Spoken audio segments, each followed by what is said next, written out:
This story is pretty detailed, so I'm going to get right into it. Only relevant details, though. I'm 22 years old, freshly graduated from college. Since I was maybe 3 or 4, my family's lived in a 3-story home in a relatively nice area. If you're picturing the quintessential suburban neighborhood, you've got the right idea. As for the layout of the house, this is all you need to know. My bedroom, which is on the 2nd floor, has a window that faces the street. And the only window in my dad's home office, which is on the 3rd floor, also faces the street. That's it. The reason I'm writing this is because after the events of last week, I'm now 100% convinced something sinister is happening to my family for some inexplicable reason I can't even begin to conceive of. And if I'm connecting the dots correctly, which I'm pretty sure I am, it's been going on for years. This first relevant thing happened so long ago that I don't even remember how old I was, but I was young. Enough to still be in middle school, so it had to have been at least 10 years ago. It was either a Saturday or a Sunday since I didn't have school. And as I was walking downstairs for breakfast, I overheard my parents talking in the kitchen. I didn't catch much of the conversation, but I was able to hear my dad talking about how something had happened again, and it must have been at least a little concerning, judging by the tone he was using. My parents didn't tell me what was going on when I asked them about it. They actually didn't tell me directly for over a year afterwards, but I learned the real story a few days later from my older brother. My dad's a lawyer and often works into the night whenever he's pressured to finish something that doesn't get done at the office. And that's what he was doing until about 2 a.m. the night before I overheard him talking to my mom about the incident. According to my dad, he was working away at his desk at around midnight when he noticed a Chevy Suburban drive down the street at like 5 miles per hour.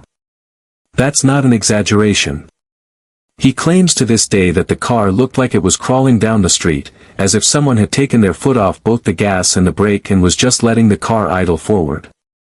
My dad didn't think much of it until he saw the exact same car drive back down the street, only this time in the opposite direction.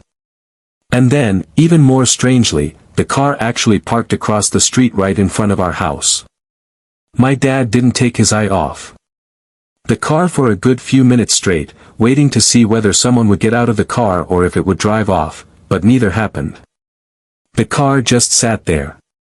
My dad didn't have the time or the patience to devote the rest of the night to watching the car, so he went back to work, glancing out the window every so often out of curiosity, but nothing happened for hours.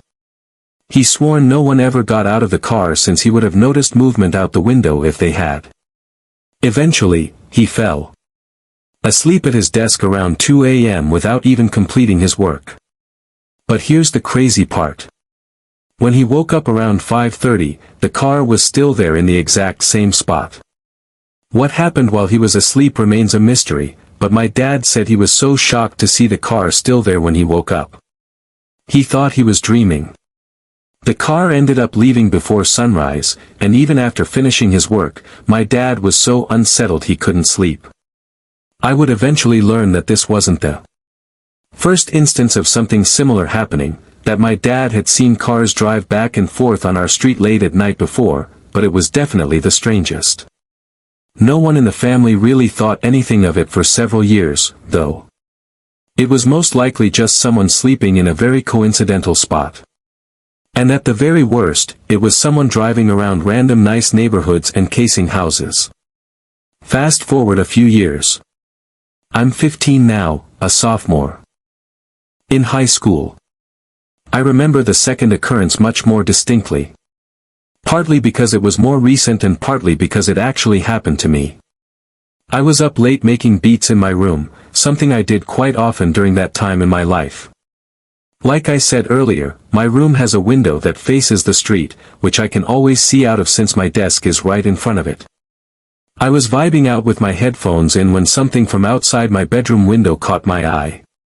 It was a little flicker of light, definitely unnatural and definitely not my imagination. I diverted my attention to the window and saw the strangest, most unsettling thing. There was a squadron of cars, at least 3 of them. They were driving down the street at a slow speed.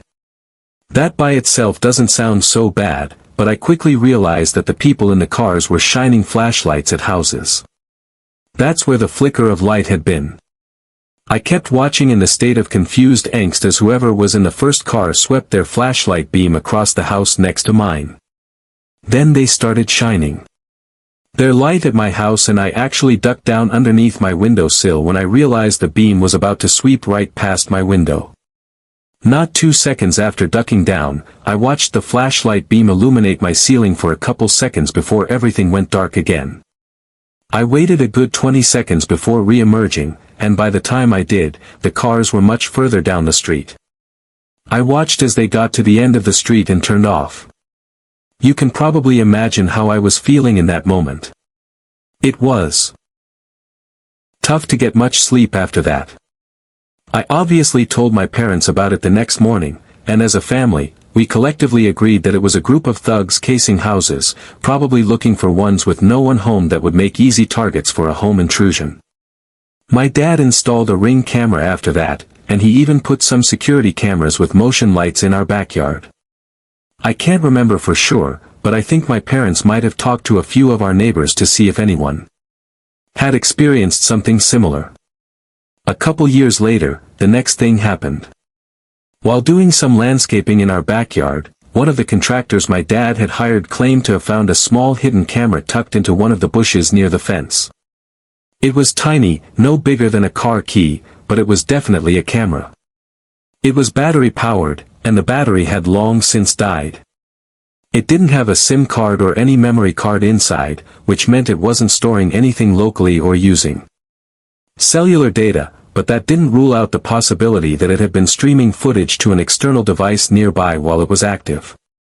My dad said the most likely explanation was that someone had been parked close enough to receive a live feed until the battery gave out. Why anyone would go through the trouble of hiding something like that on our property and then just leave it behind was a complete mystery to us. But it definitely wasn't the kind of thing that you stumble across by accident. As furious as my dad was, he couldn't figure out when or who had placed it there. Even after combing through the last few months of security camera footage, or at least everything the thing had recorded and stored, music, was convinced that one of my friends had been pranking us. But even after pestering all of them, no one fessed up to placing that camera there. My parents were really worried we were being targeted, and they even reported everything to the police. But the home security they had already installed was pretty top-notch. So, it wasn't like they could upgrade things much. Nothing happened for a little while after that. It wasn't like there was this cloud hanging over our heads. We all just kind of moved on with our lives the way most people probably would. The next thing worth mentioning happened a few years after we discovered the camera. Our immediate next-door neighbors moved away and their house was re-inhabited super quickly. Like it was only vacant for a few weeks at most. That's not exactly the most unusual thing. My neighborhood has always been a very desirable place for families to live. Music, however, I noticed pretty quickly that the people who moved in weren't parents, just a youngish couple with no children. I remember finding that odd considering the size of the house, but I assumed maybe they were planning on starting a family or maybe they just wanted a big place all to themselves. On several occasions after they moved in though, I caught them looking into our yard through their top floor window, always at strange hours, either really early in the morning or really late at night. At first, I figured they had a workstation or office up there like my dad, and they were just seated right in front of the window. But then I noticed they were always standing, which eliminated the desk hypothesis. I knew I was just being paranoid, but I'm a pretty observant person by nature. So, if someone's going to do something out of the ordinary, I'm going to notice it. Either way, I didn't think much of it. Just found it mildly amusing that our neighbors seemed fascinated with the layout of our yard or whatever else it was that they were always looking at. One night while walking my dog on the street, I couldn't help but notice my neighbors in their kitchen through their big bay window. They were sitting at a table and for the first time since they had moved in, there was a third person with them. The guy had really distinctive features. He was fully bald, really muscular, and had the thickest eyebrows I'd ever seen. The three of them, he and the couple, were just sitting and talking at the table. Nothing unusual. But as if they noticed me looking, the woman swiftly walked over to the window and pulled the curtains over it. She didn't actually look out the window at me. None of them did. But I couldn't shake the feeling that she shut the curtains because somehow she knew I was watching. Either way, I didn't forget about the man that had been with them. His face was just so distinctive. I don't really know what else to say.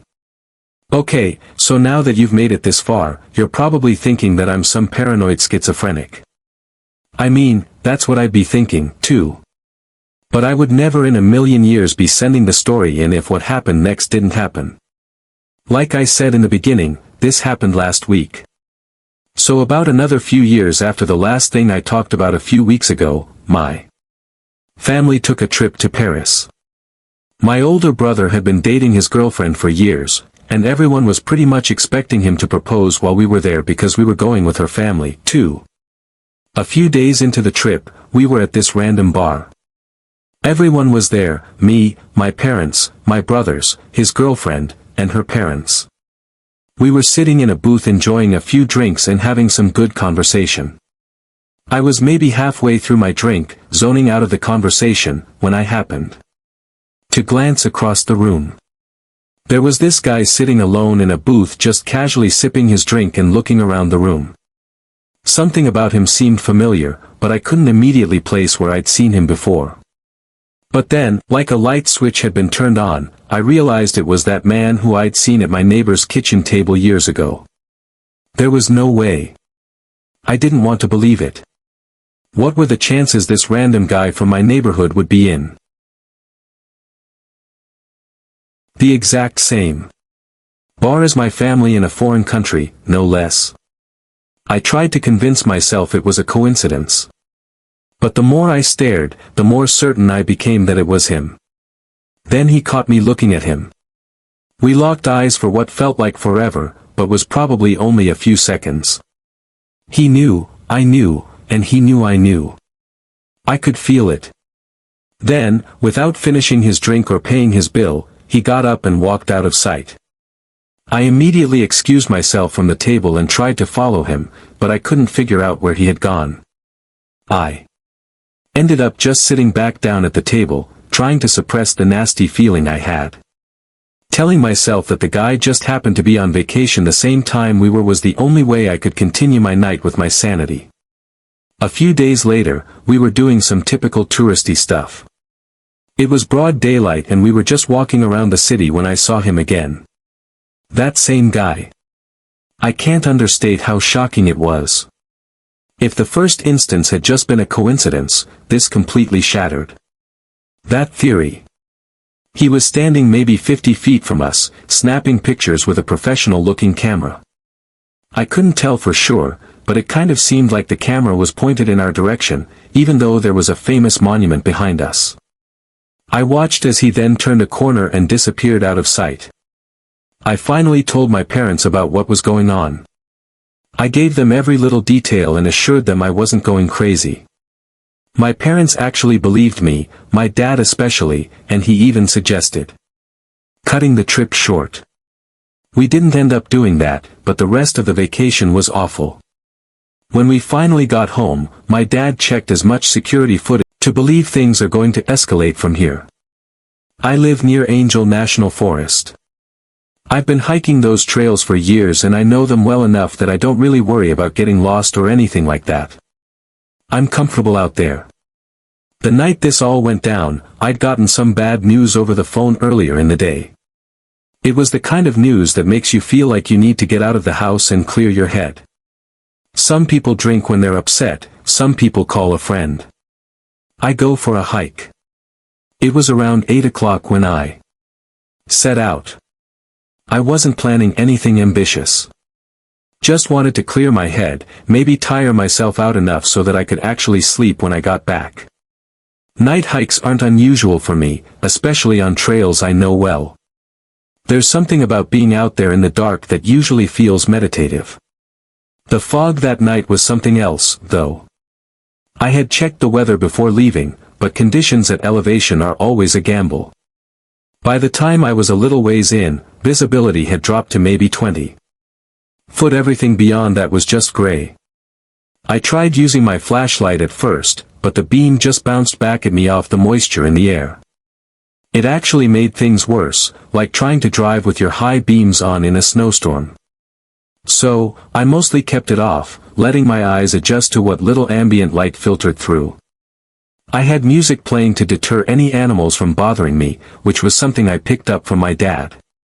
About an hour in, I noticed a smell. It was faint at first and I actually stopped walking for a second because it caught me so off guard. It didn't smell like natural would smell.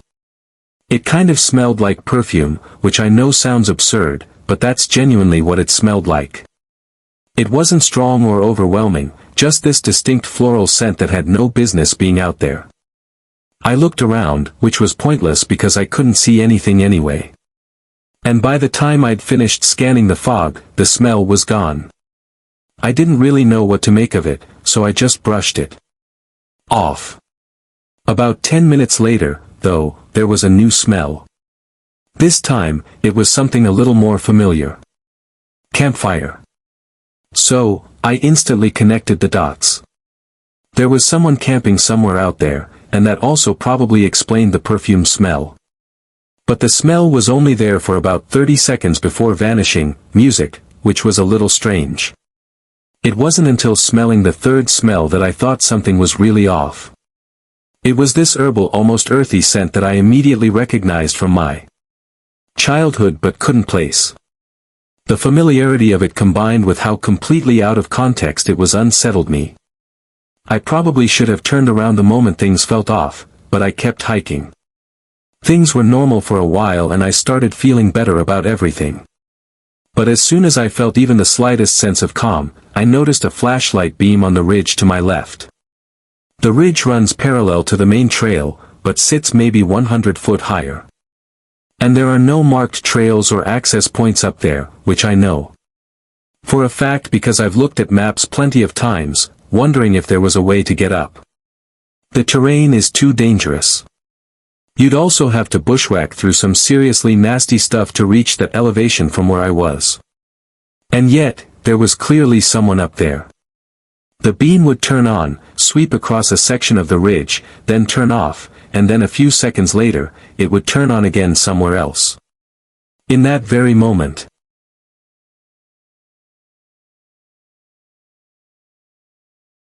I realized listening to music was now a huge liability. So, I turned the music off and listened. Whoever was up there was whistling, which sounds normal enough, but it really freaked me out. If I could hear them whistling, they would have definitely heard the music I was just playing. At that point, I was several miles into the trail. The smart thing would still have been to turn around, but I didn't want to. There was a little overlook spot up ahead that I knew about, so I told myself I'd take a break there and think things through. But as soon as I made it there, I saw something that made everything about 100 times worse. There was a stone sculpture sitting on a flat rock near the edge of the overlook. I knew what that meant. I instantly stood up, turned around, and started walking back the way I had come. But out of nowhere, I heard rapid footsteps approaching me in the direction I was walking. It was unmistakable. 100% a person's footsteps, not an animal's. I didn't even have time to think. The footsteps were so close that all I could do was hold my ground and prepare for an altercation. I didn't even have time to run. But as soon as the footsteps were right on me, they just abruptly stopped. It was really, really scary. I kept staring into the fog, but I couldn't see anything. Part of me thought whoever had just charged me was now standing still, somewhere out of my field of view, but that didn't make any sense. If I couldn't see them, music, how in the world did they know where I was? I waited another few seconds and then pulled out the switchblade I always kept for protection. I kept holding my ground, just waiting to see or even hear something, waiting to be attacked. But now it was just dead silence. I didn't know what to do. I didn't want to announce my presence, but I was pretty sure whoever was out there already knew I was there. The thing that made it so much worse was that the footsteps had come from the direction I needed to go to get back. There was no alternate route. If I wanted to leave, I had to walk directly toward where those footsteps had come from. I tried to hold out, but I couldn't wait there forever. So, I started moving. I was fully expecting to see someone eventually, at which point I don't even know what I would have done. But the further into the fog I went, the more I started thinking that whoever had been there somehow ran off without me hearing them. The paranoia was excruciating. Every few minutes or so, I swore I heard one or two extra footsteps, like someone was matching my pace from behind. Now, I kept looking over my shoulder, but there was nothing but fog every time. That lasted for about a mile or so. It was genuinely the most tense mile of my life. I was being stalked. I was certain of it. Out of nowhere, something crashed through the bushes somewhere behind me. It was so loud that I physically jumped. This time, I couldn't control myself. I yelled something out as a pure terrified reaction. I turned around to the spot where the noise had come from, but again, I couldn't see anything. At that point, I genuinely felt like I was going to lose my life in that forest. So, I started running. I don't know why it took me so long to run, but the moment I started running, I didn't stop until I made it all the way back to my car. And the whole time, I heard crashing coming from somewhere behind me. I was definitely being chased, but I didn't care. I still consider it a miracle that I made it back to my car in one piece. I didn't hike for months after this experience, and I never got an answer for what happened that night.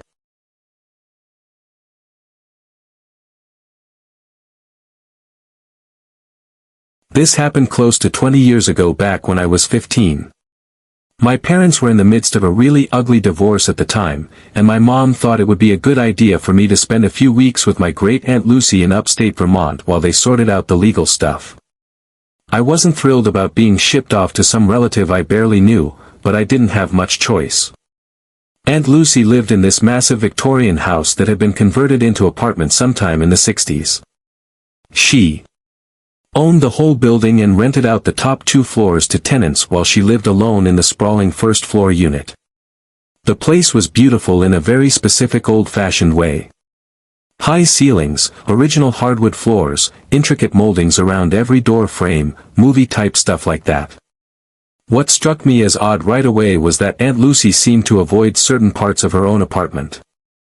She had this huge master bedroom with tall windows and beautiful antique furniture, but she slept in a small den off the living room.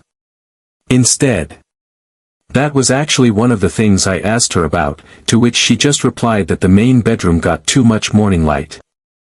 I then stupidly asked if I could sleep in there then, to which she just glared at me disapprovingly. You got to remember that things were a little different back then, and respecting your elders was practically law. So after that interaction, I held my tongue, not wanting to upset her further. The first few nights I was there, I kept hearing what sounded like someone walking around in the apartment above us. I figured it was just one of the tenants, maybe someone who worked late shifts. But the weird thing was how methodical the walking sounded, back and forth like someone pacing the length of the apartment. After about a week of this, I insisted that I'd been hearing someone walking around up there every night, but she just shook her head and told me I was just hearing the building settling. Her explanation didn't make sense, but I wasn't about to argue. The next morning, I told Aunt Lucy I wanted to see the vacant apartment. She seemed reluctant, but I kept pressing, and eventually she agreed. Just like she said, the second floor was completely empty. But as we walked through the rooms together, I saw something that immediately validated what I'd been hearing. There were fresh scuff marks on the hardwood floors, like someone had been walking the same path over and over. The marks formed a clear pattern from the front of the apartment to the back, exactly matching the route the footsteps seemed to make each night. When I pointed anymore, and that it was, quote, a sensitive topic.